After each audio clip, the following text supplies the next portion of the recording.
Hello, everybody. Welcome. As you can see, the set is a little bit different today. I'm going to be shooting from my car.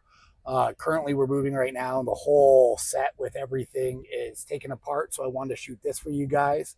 I have not been the best at recording new content lately. Been spending a lot of the time in the office, and I had a speaking event I was at. Today's video, we're really going to sit back and we're going to chat about question that came up multiple times when I was at this event, and it was really bringing on your first employee.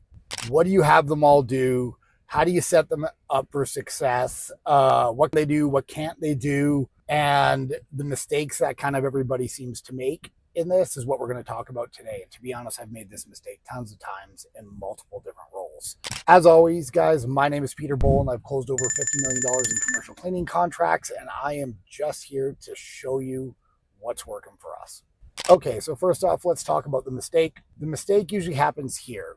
You're a newer company, you have 20, 30 contracts, maybe you have more, I don't know. And you want to start bringing on administrative staff. And these administrative staffs are designed to help reduce your workload.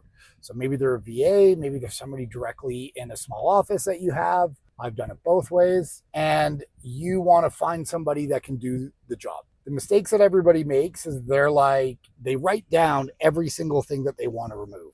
I don't want to do social media posting. I don't want to answer the phone. I don't want to send invoices.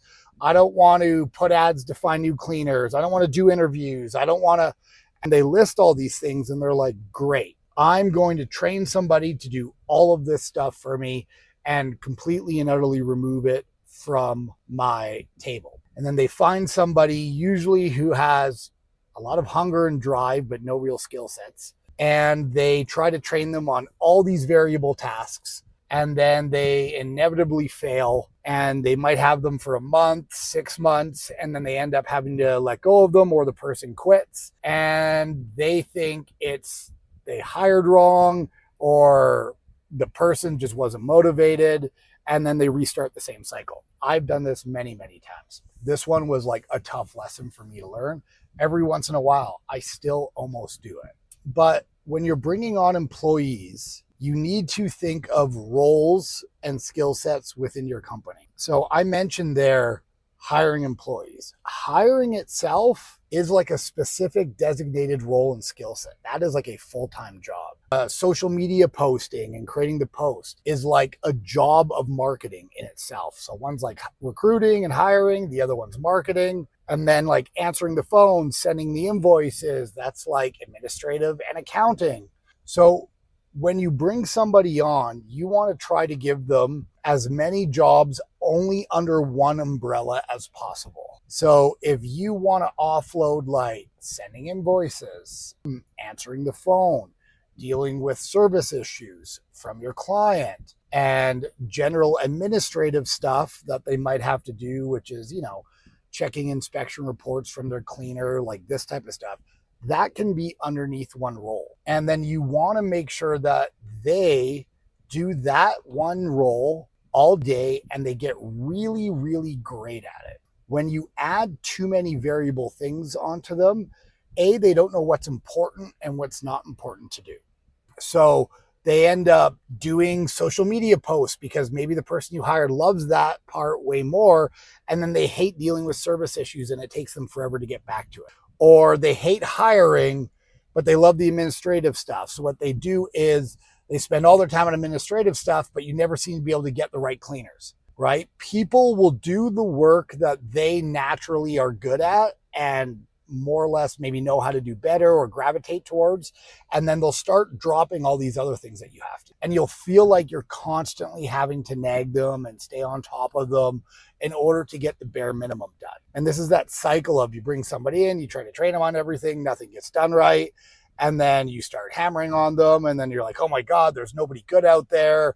I might as well just go back to doing it myself. And you guys just create this exact cycle again. So look at the roles that you do. And if you're new, you might be doing all the hiring. You might be doing all of the social media posts, all of the administration stuff, all the accounting, and look at which roles you want to offload and which one has maybe the most work to do. And then just bring somebody on to do that and then train them to be great at it, period. Do not have them do the other tasks. For me, when I brought my first person in to do something, it was sending invoices, receiving invoices and checks, answering the phones, dealing with client concerns, general administrative tasks, and that is all they did, right? They helped me with my calendar. If I was running late to a meeting, they would email somebody and let them know. I just had general administrative stuff under it. I didn't have them help with hiring or social media or anything, okay? So that is how I would start. The other thing is, the mistake I also made was I brought somebody in who I thought was hungry and really wanted to do it and really do great work. And then what ended up happening is they had no skill sets in it. They were a touch older. So another thing that happened here is you want to make sure that you look for somebody who has skill sets. So what do I mean by skill sets? It's somebody who has experience in administrative tasks, if you're bringing them in for that. If it was hiring, then it would be hiring. And then you want to have them do it. The mistake I made is I looked for somebody who was super duper hungry, but had no administrative experience. And then I tried to train him in doing that. And it was like training somebody to walk. It just took way too much time. I constantly had to follow up with them. And then they ended up leaving because they didn't really want to do administrative tasks. They just took the job because they needed a job. And it was just a giant waste of time for myself. And then when I would ask them to do stuff that was part of the administration role, they would argue and fight about it because it wasn't something that they wanted to do. So when you bring somebody on, make sure that they have experience in that. When you are trading your money for somebody else's skill set, because that's what hiring is, you want to buy a skill set. You do not want to buy more work for yourself. So buying more work for yourself is like training somebody up from scratch. It is going to take longer, be harder, and the possibilities of them not working out are a lot higher. So if you have somebody with those types of skill sets, they can almost come in and do the job for you, okay? And then teach you how to do it better. So one, pick one specific role. Two, make sure they have a skill set, because if you're trading your money, trade money for somebody that already knows how to do it, and don't just throw your money away for you to just go out and do more work. So those are the two things I would recommend, and I was telling people to do at the event. But it's hard hiring your first person, because all that money that's in the account that you have maybe saved and you're wanting to grow and maybe do more sales, and you need somebody to take this off your plate, is you have to trade that for a person. But in your mind, when you're small, that is your money that you've worked for and saved. And it's easy to spend money on a cleaner. Actually, even hiring your first cleaner can be difficult. But once you've hired a few cleaners, it's easier, because then you look at it, you're like, oh, $1,000 contract. I pay somebody $500 or $600. I get $500 or $400 left over. And then you buy your time back. But when you hire an administrative person, it's not as clear as that. You might be spending, if it's a VA, $7,000 to $1,000. And if it's a person in your country, like US or Canada, you might be spending $3,500 or $4,000 for it. And you need to be able to, when spending that $3,500, $4,000, $1,000, whatever, is immediately